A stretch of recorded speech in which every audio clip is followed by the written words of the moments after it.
students, welcome to CR International Online Classes. As you know, our chapter number 2, that is likes and dislikes. Our likes and dislikes is going on. हम chapter number 2 जो कि इसका नाम है our likes and dislikes, हम इसकी reading कर रहे थे। तो आज हम आगे इसको कंटिन्यू करेंगे।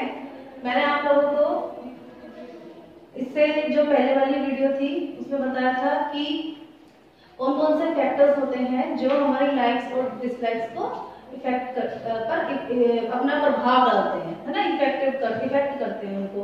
तो कल हमने 3 पॉइंट्स पढ़ लिए थे। तो आज हमारा जो पॉइंट नंबर 4 है वो है मेंटल स्टेट। हमारी जो मेंटल स्टेट है यानी कि हमारी जो मानसिक अवस्था होती है, यानी कि हमारा जो माइंड सेट होता है, वो भी हमारी लाइक्स और डिसलाइक्स पर इसका भी प्रभाव पड़ता है। Our mental state and circumstances also sometimes influence our likes and dislikes. हमारी जो मेंटल स्टेट है, जो हमारे माइंड में जो चीज सेट कर दी गई है, हमें उससे बाहर आने में थोड़ा टाइम लगता है। हम एक चीज को जिस तरीके से सोचते हैं वो हमारे दिमाग में हम उसी तरीके से बस जाती है, तो हम उसके बारे में उसी तरीके से सोचते हैं। और हमारे जो सर्कमस्टेंसेस है यानी कि आसपास के जो हमारी आसपास का जो हमारा वातावरण है या हमारे आसपास की जो चीजें हैं, सर्कमस्टेंसेस है, also sometimes influence our likes and dislikes. वो हमारी लाइक्स और डिसलाइक्स को इफेक्ट करती हैं। We generally like to listen to loud music on festivals. आप लोगों ने देखा होगा कि कोई फेस्टिवल होता है या फिर कुछ और ऐसी पार्टीज वगैरह होती हैं, तो हम बहुत तेज लाउड म्यूजिक सुनना पसंद करते हैं उस टाइम पर and parties. But we do not like loud music when we are preparing for our examination. लेकिन अगर वही लाउड म्यूजिक हमारे जब एग्जाम चल रहे हैं उस टाइम पे हमारे आसपास कोई ऐसे लाउड म्यूजिक चला देता है, तो क्या होता है, हमें अच्छा नहीं लगता, हमें गुस्सा आता है और हम उस कहते भी आते हैं वहां पर कि भाई म्यूजिक को थोड़ा कम करो। क्यों? क्योंकि हमारा एक माइंड सेट है कि अगर पार्टी है, फेस्टिवल है, तो हमें लाउड म्यूजिक पसंद आएगा। लेकिन हमारा अगर एग्जाम है तो हमें वही लाउड म्यूजिक जो है अच्छा नहीं लगेगा। तो यहाँ पर एक माइंड सेट वाली बात आ गई, ठीक है। इसी तरीके से और भी चीजों में हमारा जो माइंड है वो सेट होता है, तो हम कहीं पर वो चीज हमें अच्छी लगती है, कहीं पर वो चीज हमें अच्छी नहीं लगती है। आगे देखिए, differently abled people. Differently able यानी कि जो बच्चे कुछ हमसे अलग होते हैं, हमसे अलग।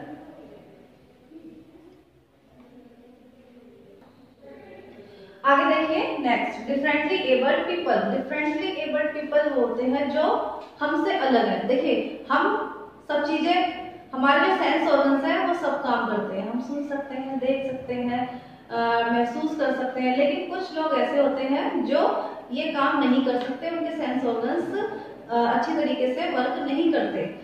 We know that our sense organs help us to know about our surroundings. हमारे सेंस ऑर्गन्स हमारे सराउंडिंग्स के बारे में यानी कि हमारे आसपास के बारे में हमें इंफॉर्मेशन देते हैं। But have you ever thought about the people who are not able to hear, see or speak? क्या आपने कभी ऐसे बच्चों के बारे में सोचा है जो ना तो सुन सकते हैं, ना देख सकते हैं और ना ही बोल सकते हैं?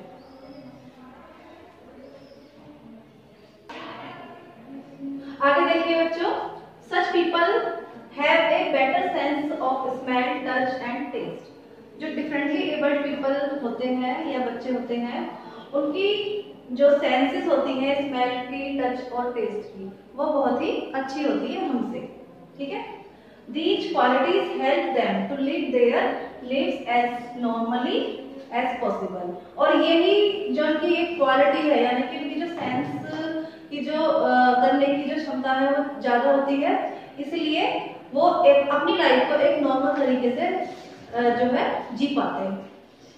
These people are called differently abled people। ऐसे लोगों को या ऐसे बच्चों को differently abled people कहा जाता है, जिनकी कोई एक ना एक सेंस जो है वो खराब है, लेकिन उसकी जो बाकी की सेंसेस होती हैं वो बहुत अच्छे से, मतलब हमसे भी अच्छे से ज्यादा तरीके से कार्य करती हैं।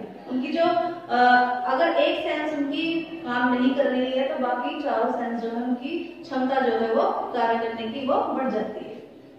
आगे देखिए, these children use the braille system for study।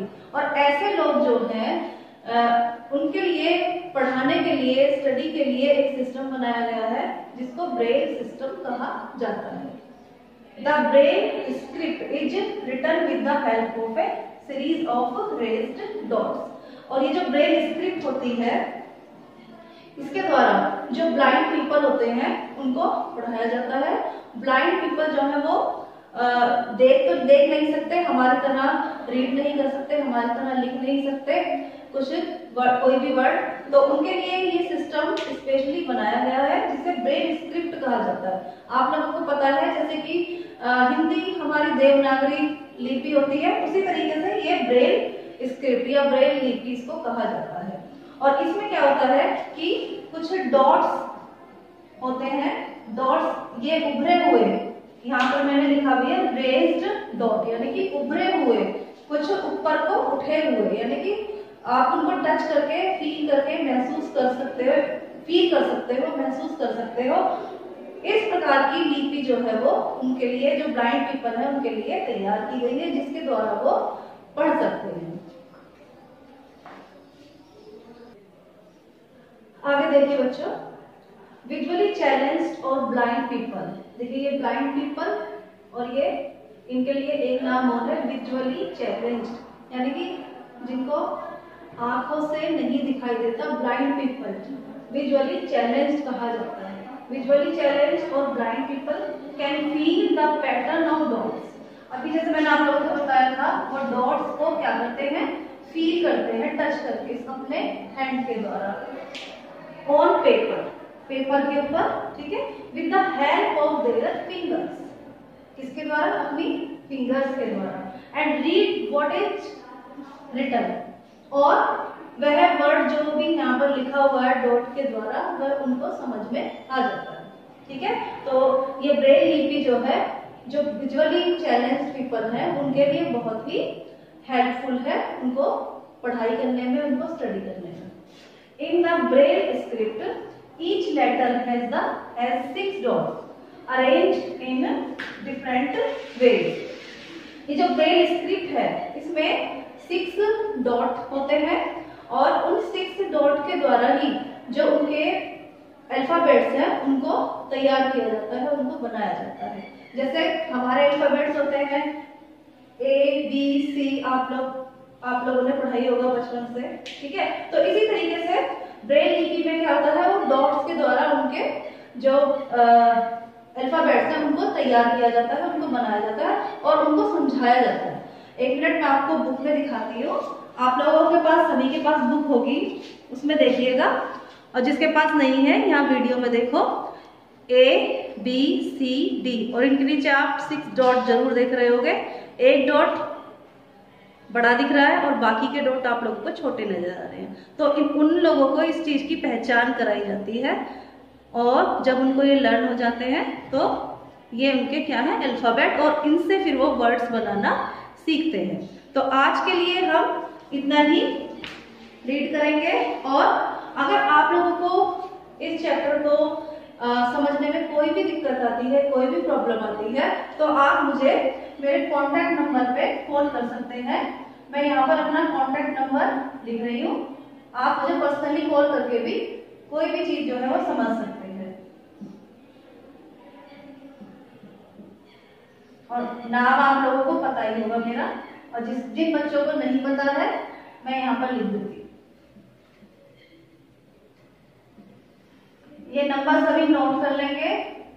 किसी को कोई भी दिक्कत आती है, यहाँ इस नंबर पे कॉल करके आप मुझसे तो अपनी कोई भी प्रॉब्लम डिस्कस कर सकते हैं। आज के लिए इतना है, ठीक है बच्चों। आप लोगों को यहाँ तक अच्छे से रीडिंग करनी है, और इसमें जो भी डिफिकल्ट वर्ड्स हो उनको आप एक बार सर्च करेंगे।